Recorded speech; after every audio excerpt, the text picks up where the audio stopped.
নমস্কাৰ ছাত্ৰ-ছাত্ৰীসকল আজি আমি ক্লাছ 4ৰ পাঠ নম্বৰ 14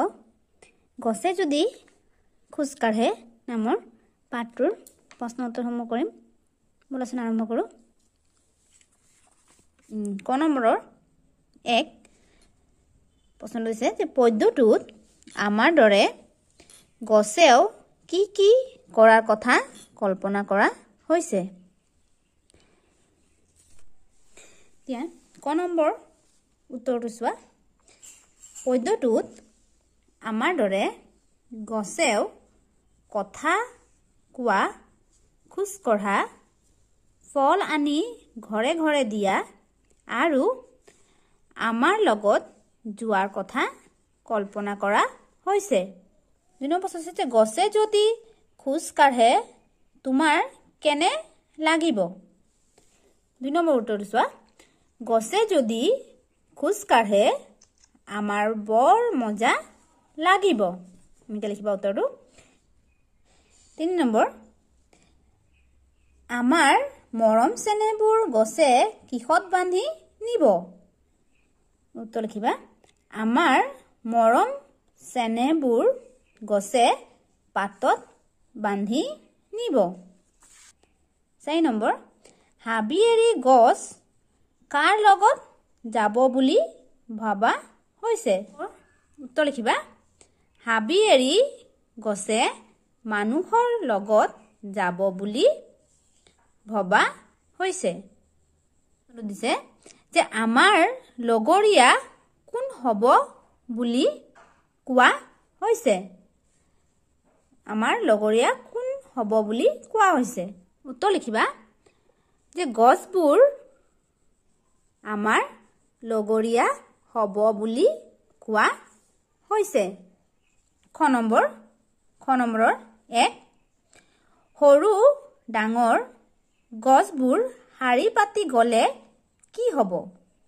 খ নম্বৰ 1 উত্তৰ লিখিবা সৰু ডাঙৰ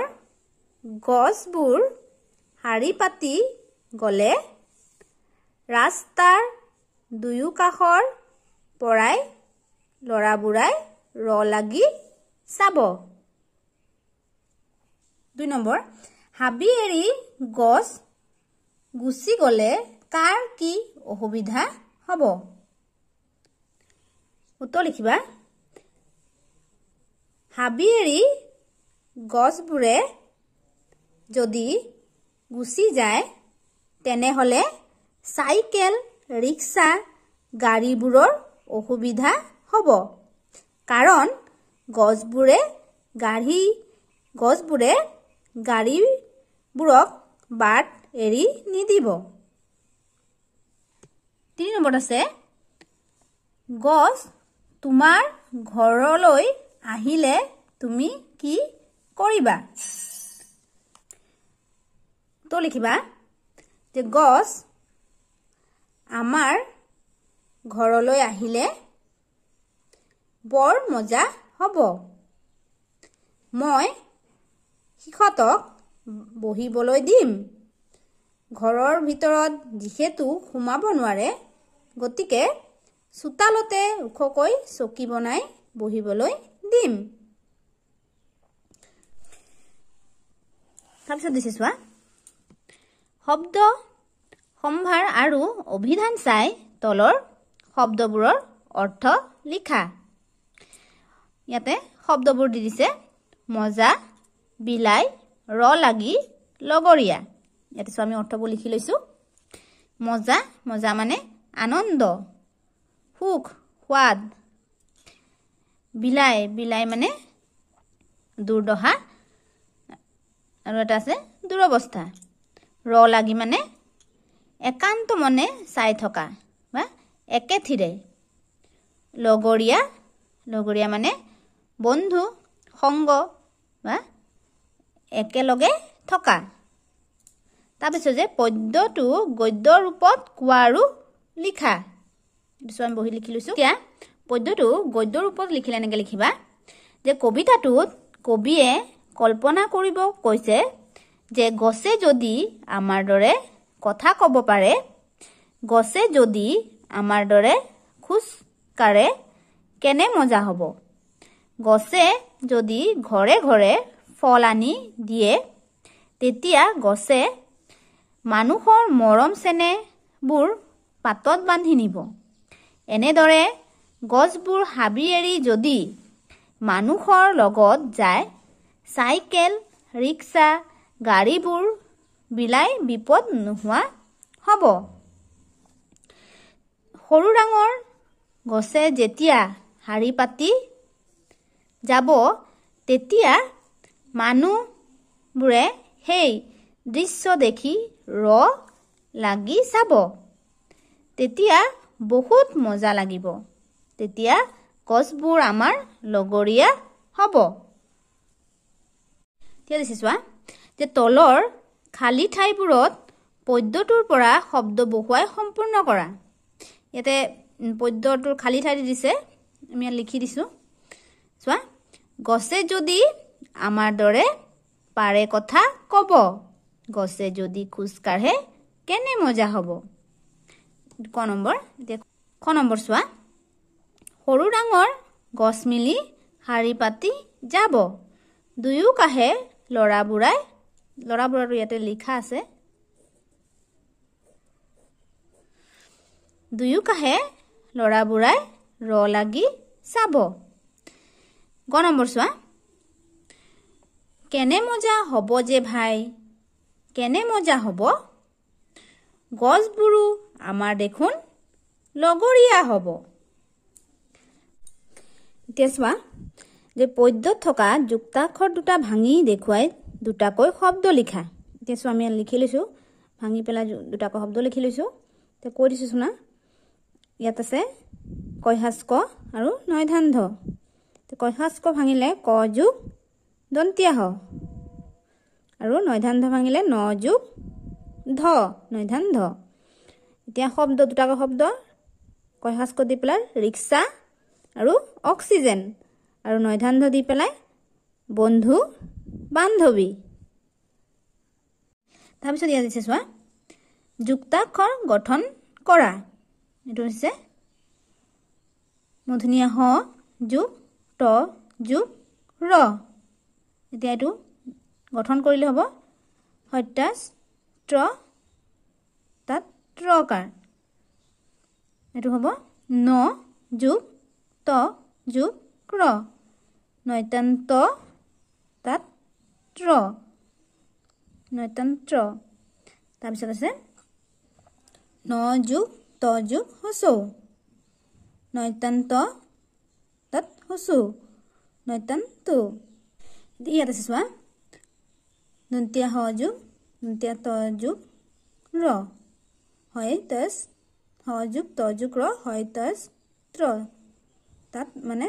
হ যোগ ত যোগ ৰ হয় তচ ত্ৰ ইয়াত দিছে চোৱা যে পদ্যটোৰ পৰা বিচাৰি উলিয়াই লিখা ইয়াত ক নম্বৰ দিছে বিশেষ্য পদবোৰ লিখিব দিছে যেনে দুটা দি দিছে গছ আৰু ঘৰ আমি পদ্যটোৰ পৰা লিখিছো চোৱা ফুল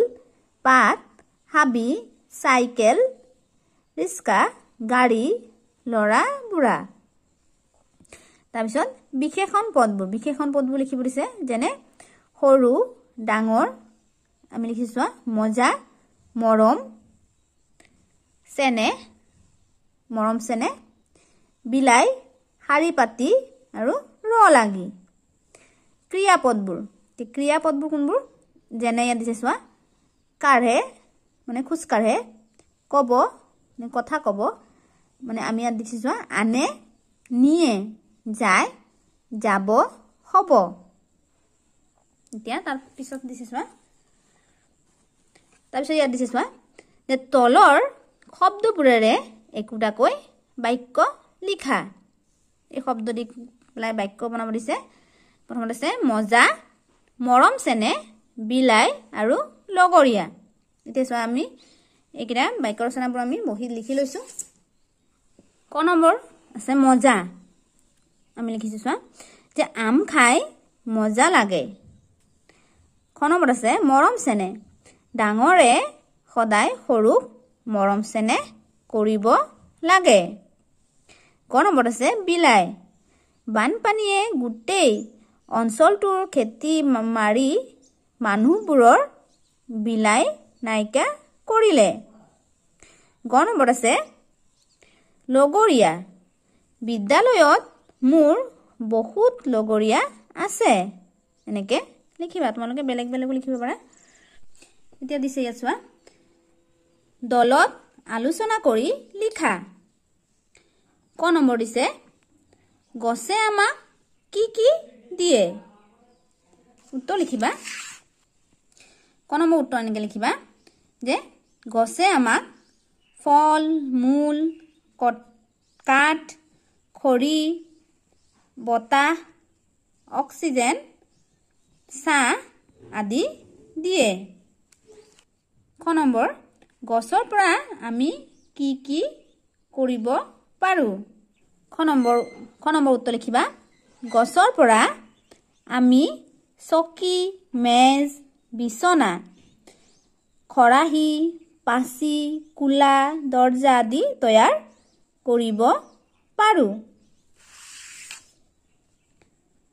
গ নম্বৰ গছ নাথাকিলে আমাৰ কি হ'ব গ নম্বৰ উত্তৰ লিখিবা যে গছ নাথাকিলে আমাৰ গছৰ পৰা পোৱা লাগতিয়াল বস্তুবোৰ আমি নাপাওঁ পৃথিৱীখন সেউজীয়া নহয় বালিময় হৈ পৰিব খেতি বাতি কৰিব পৰা নাযাব মুঠতে গছ নাথাকিলে মানৱ সভ্যতা ধ্বংস হ'ব ঘ নম্বৰ গছ নাথাকিলে পশু পক্ষীৰ কি হ'ব উত্তৰ লিখিবা গছ নাথাকিলে পশু পক্ষী নাইকিয়া হ'ব কাৰণ পশু পক্ষীৰ বসবাস হ'ল গছৰ ওপৰত পশু পক্ষীয়ে খাদ্য খাব নোৱাৰিব ফলত পশু পক্ষীৰ মৃত্যু হ'ব তাৰপিছত ইয়াতে এটা সাথৰ দিছে চোৱা সাথৰ ভাঙা ক নম্বৰ যে গছৰ ওপৰত গুটিৰ ওপৰত গছ কোৱাচোন বাৰু মই কি গছৰ সঁচ এইটোতো ইয়াতে ছবিটো দিয়ে দিছে গতিকে গম পোৱা আমি লিখি দিছোঁ চোৱা মাটি কঁঠাল বা কি বুলি কয় আনাৰস বুলি কয় ইয়াত দিছে চোৱা গছৰ পৰা আমি কি পাওঁ গছৰ পৰা আমি কি পাওঁ আমি ইয়াত খালী জেগাবোৰ দি দিছে আমি লিখি লৈছোঁ চোৱা গছৰ পৰা আমি প্ৰথমত ইয়াত লিখা আছে এটা ফল তাৰপিছত দিছোঁ ফুল খৰি ছাঁ বতাহ শাক পাচলি অক্সিজেন কাঠ আদি পাওঁ আৰু বেছি পাওঁ গতিকে এইখিনি জেগা আছিলে আমি এইখিনি লিখিলোঁ ইয়াতে দিছে চোৱা ভাবি গুণি কোৱা আমাৰ পৰা মৰম চেনেহ পাতত বান্ধি নিয়ে যিবিলাক গছৰ পাত নাই সেইবিলাকে কিহত বান্ধি নিব এতিয়া উত্তৰ লিখিবা এনেকৈ আমি উত্তৰটো কিতাপত লিখি লৈছোঁ তোমালোকে বহীত লিখিবা ধুনীয়াকৈ চোৱা উত্তৰ লিখিবা যে পাত নথকা গছত কাঁইট থাকে গতিকে কাঁইটত বান্ধি নিব ইয়াতে দিছে 2 নম্বৰটো যে সৰু ডাঙৰ গছ মিলি শাৰী পাতি যাব দুয়ো কাহে লৰা বুঢ়াই লাগি চাব